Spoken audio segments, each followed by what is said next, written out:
Radio Sucesos 101.7 FM presenta su noticiero Sucesos con Milton Pérez y Verónica Larrea. Un periodismo libre para una democracia plena. Los hechos y las opiniones de los sucesos que marcan nuestro tiempo.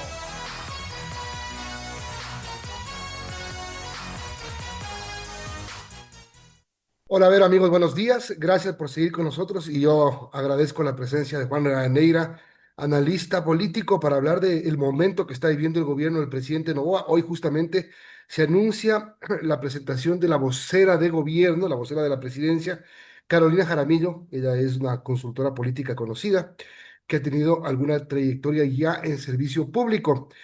Volvemos con la figura del vocero. En este gobierno, de alguna manera, ejerció la vocería algún tiempo Roberto Zurieta, quien era secretario de Comunicación y también ejerció la vocería. Bueno, primero hablemos de esta figura, de la necesidad de dar un giro en el tema de comunicación del gobierno. Encantado, Milton, Verónica, buenos días. Vine aquí también con la expectativa de saludarte, Milton, y creo que estoy ocupando tu puesto esta mañana. Así que gracias por la invitación. Un saludo a todos quienes siguen Sucesos esta No mañana. te lo quedes, porfa. No, por favor, no. Este puesto tiene nombre y apellido. Vi acá atrás en el respaldar. A propósito de tu pregunta, primero, me parece que la función es importante y más que la función es la forma en que la secretaria nueva, la vocera nueva le dé a la forma que le dé a su cargo. Porque claro, si esto va a ser un preguntas y respuestas, me parece que puede ser no lo que están buscando, sino más bien cómo ella va a tener la capacidad de conducir ciertos temas que desde la presidencia salgan o que sean los objetivos del gobierno. Esta, sin duda, que se ha hablado en las últimas horas de figuras parecidas, como las que ocurren en Estados Unidos, como la última famosa que tuvo Argentina con el vocero Andoni, que terminó siendo candidato de Milei y ganó una elección en Buenos Aires, y que claro, y si uno entra en redes sociales encuentra rápidamente mucha conversación alrededor de lo que él ha hecho y su función, que en muchos casos era pues dialogar con la prensa, en especial con la prensa opositora, pero ahí también dependía mucho de sus capacidades en términos de cómo él lo hacía y cómo llevaba la conversación con por ejemplo, con los periódicos más bien que tenían una visión de centroizquierda. Yo creo que hay algunos rounds que se llevaron con algunos periodistas, pero lo que tenía que hacer Andoni en especial era conducir el mensaje del presidente. ¿Cuál es el rol que tiene esta función? Si bien Roberto Izurieta era secretario de comunicación y vocero, ahora tendremos las dos funciones, porque Claro. Irene Vélez sigue siendo secretaria de Comunicación y ahora Carolina Jaramillo será la vocera del presidente. ¿Cuál es la importancia de la vocería? Porque le va a dar mayor profundidad, mayor contenido, mayor enfoque a lo que el presidente pues piensa, a lo que el presidente quiere hacer, justificar lo que hace el gobierno y explicar más que justificar lo que busca hacer el mandato en este nuevo mandato. Me parece que es importante la figura, pero depende más que la figura, cuál es la forma en que la persona le desea dar a este espacio para poder, uno, atender, en otros casos, lidiar con la prensa, pero en muchos casos, principalmente, comunicarse con la gente para que pueda haber una conducción del mensaje del presidente. El mensaje en política es muy importante, no es menor y creo que ayuda a explicar. Creo que Milton decía este cambio. Yo no sé si necesariamente es un cambio porque entra una jugadora nueva, pero creo que el presidente ha sido dinámico en, pues, a su manera, informar de lo que está haciendo su gobierno. Podemos ser muy críticos de que no era la forma del típico líder latinoamericano. Ya nos sorprendió con que en este discurso se tomó 3 veces más que en el discurso del año 23, pero eran apenas 21 minutos. Antes estábamos acostumbrados al líder latinoamericano que hablaba 2 horas Claro. y quizá ahí encontramos un shock, pero me parece que ahora la incursión de Carolina Jaramillo le va a venir muy bien al gobierno Pero nacional ¿cómo, y bien al cómo, gobierno del BOA. cómo ir por ese camino bien fino que es no meterse en los terrenos de algunos ministros o en los terrenos técnicos? Recuerda Roberto Isurieta, por ejemplo, cuando hablaba del tema eléctrico, causó una mesón cuando dijo que se habían abierto las puertas de Mazara. Carlos Gijón, que fue vocero del presidente Lazo, se metió en temas políticos y perdió un poco la dirección de lo que sería una vocería. Entonces, ¿qué debería hacer Carolina Jaramillo exclusivamente para Cuando le pregunten de política, dejar que sea el ministro de la política el que responda. Cuando sea de energía, que sea Manzano, la ministra Inés Manzano, la que responda, y ella no se meta en temas técnicos que no debería saber, además.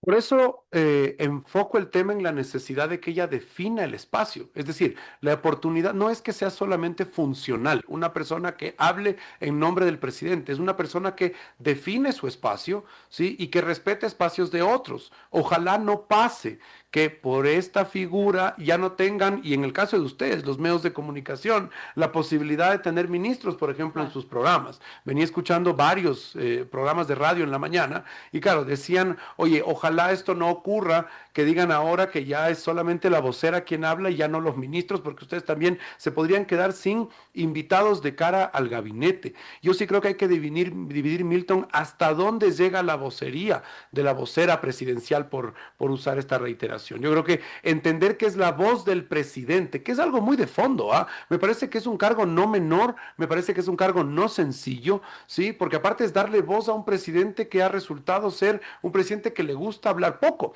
que no necesariamente es una persona que se toma 4 horas en una discusión pública, más bien darle voz al presidente es lo importante y creo que ella tendrá que definir. Digo definir porque el cargo lo tiene que definir ella, lo tiene, es su marco de trabajo, ¿sí? Y de ahí derivar cuando tenga un tema ya profundo, como el que tú mencionas, Milton, un tema ya técnico, un tema ya más profundo que tenga que hacer un ministro, sin lugar a dudas tendrá que entrar. Por ejemplo, se me ocurre, si es que ella decide, incluso esta a las 9, que es en casa, en 25 Ujú. minutos sabremos cómo va a organizar su trabajo. ¿Qué tal si ella decide que cada semana le acompañará un secretario de Estado? No lo sé. Es decir, cómo va a ser su forma de organizar. Porque, por ejemplo, si es la semana de los temas de la energía, y decide que sea la ministra Manzano quien le acompañe, ahí puede producir una forma de cómo no transgredir ciertos espacios y dejar que los ministros también puedan tener los suyos. Entonces, creo que va a haber al inicio un poco de overlapping, como se dice en inglés, de esta suerte de transgresión de ciertos espacios, pero en la medida en que ese puesto se vaya sentando, creo que ella va a tener la capacidad de definir hasta dónde llega con sus Claro. mensajes, teniendo claro que es la voz del presidente. O sea, eso es lo que tenemos que entender. La voz en este caso, de la vocera presidencial es la voz del presidente. Es como si hablara el presidente. Por eso es que es tan delicado. Sí, es tan delicado el puesto. Uno en esa posición tiene que entender cómo piensa el presidente, cómo pensaría el presidente ante Claro. ciertos temas, porque ustedes, amigos de la prensa, resulta que son profesionales y tienen una capacidad de hacer preguntas hacia el futuro. Y ella también tendrá que responder no solo viendo al pasado, sino al futuro. Y decir, oye, en este momento, ¿qué diría el presidente si es que le hacen esta pregunta? Entonces, por eso me parece que es un cargo complejo y que tiene que Sí. estar preparado para enfrentarse a ustedes, enfrentarse, lo digo en el mejor tono, para poder satisfacer con las preguntas que hagan, pero más que nada proyectar lo que el presidente diría si él fuese cuestionado. Ahora, Juan, justamente la pregunta que quiero hacerle es, ¿Carolina Jaramillo, a su criterio, está preparada para ser la portavoz del gobierno? A mí me parece que lo que ella ha demostrado, ojo, en mi caso personal, la conocí en algún programa de televisión en que coincidimos, conversamos y después he escuchado varias de sus intervenciones.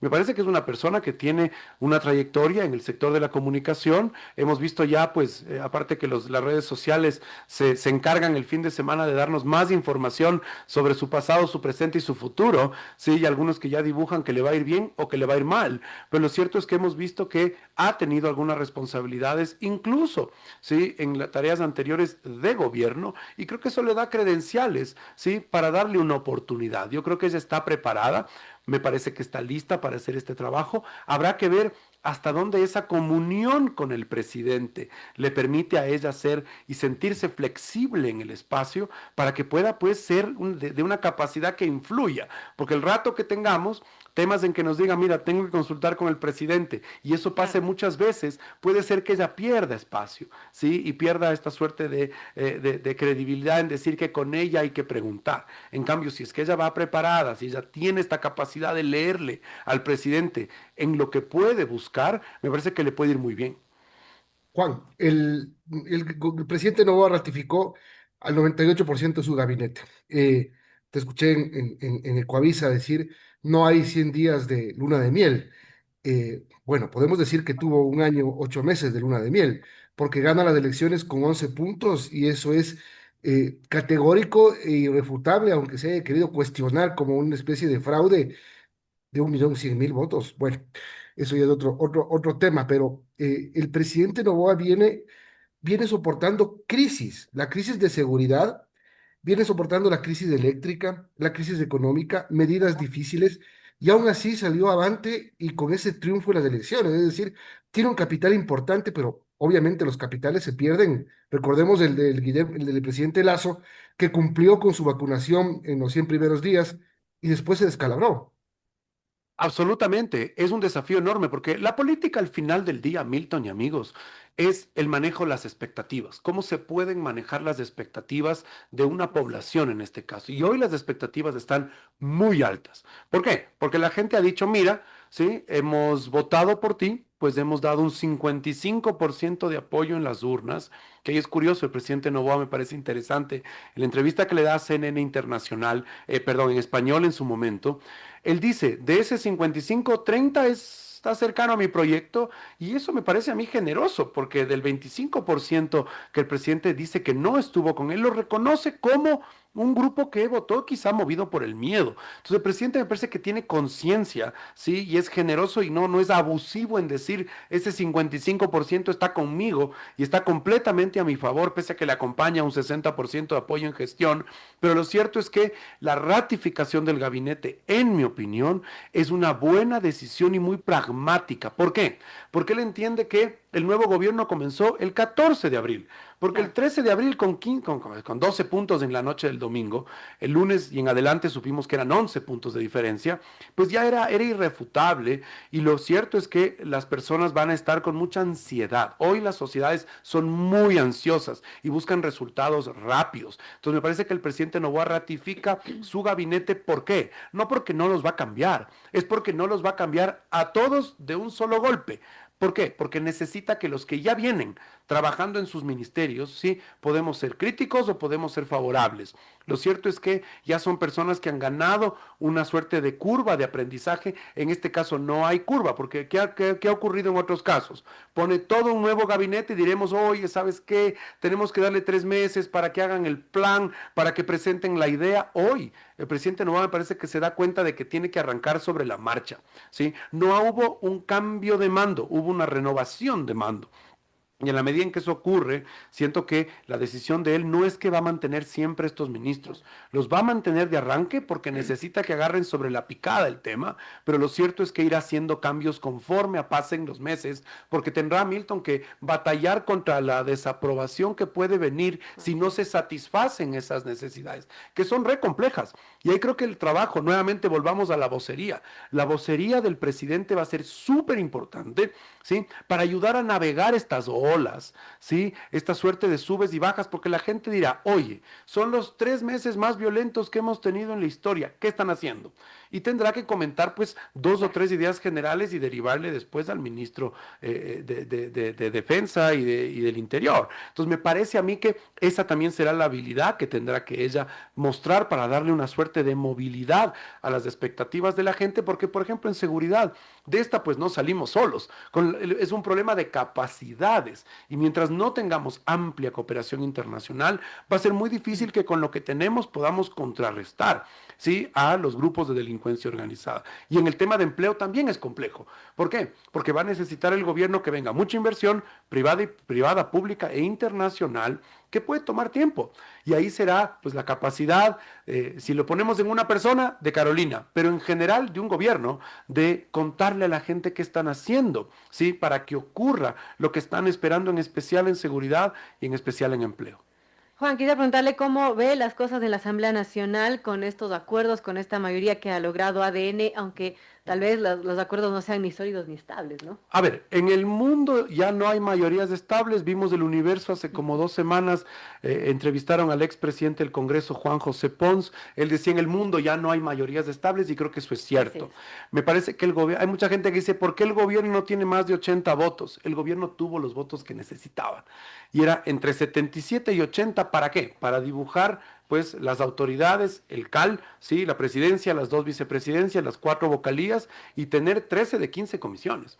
Es decir, el gobierno con esos votos, entre comillas, justos, como han dicho otros, sí, fueron suficientes para instalarse en la Asamblea. ¿Y por qué hablo de instalar? Porque esa es una mayoría de instalación. Claro. Sí, me parece que lo que viene después van a ser distintas mayorías con distintos números y con distintas personas que se van a ir armando conforme avancen los proyectos de ley. Hemos visto este fin de semana en los periódicos, sí, que hay varios bloques que ya se están sumando o grupos que se están sumando al proyecto urgente en la medida que hubo 2 o 3 o 4 cambios. Entonces yo creo que eso va a ir pasando y creo que el gobierno va a hacer algo parecido. Van a ser 6 meses muy movidos. Y eso quiero dejarlo muy claro, creo que son 6 meses muy movidos, como fueron los 5 meses del 2023, cuando el presidente en 4 meses aprobó 5 proyectos de ley urgentes, asistido de un estado de excepción. Entonces yo creo que el gobierno va a tener 6 meses muy movidos para utilizar el capital político que Milton nos recordaba. El capital político se usa de arranque, se usa cuando lo tienes.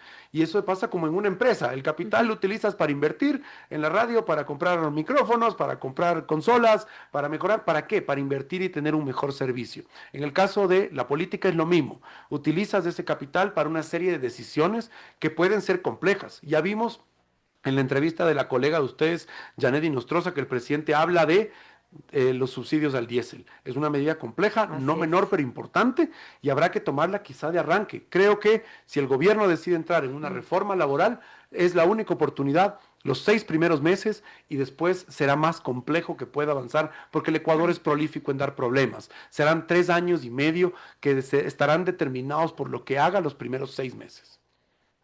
Bien, bueno, tenemos que terminar, nos dicen en producción las 8:44, amigos. Vamos a una pausa. Gracias a Juan Rivadeneira, consultor político, por estar con nosotros. Súper agradecido. Gracias, Verónica. Gracias, Milton, y a su audiencia. Gracias, Juan.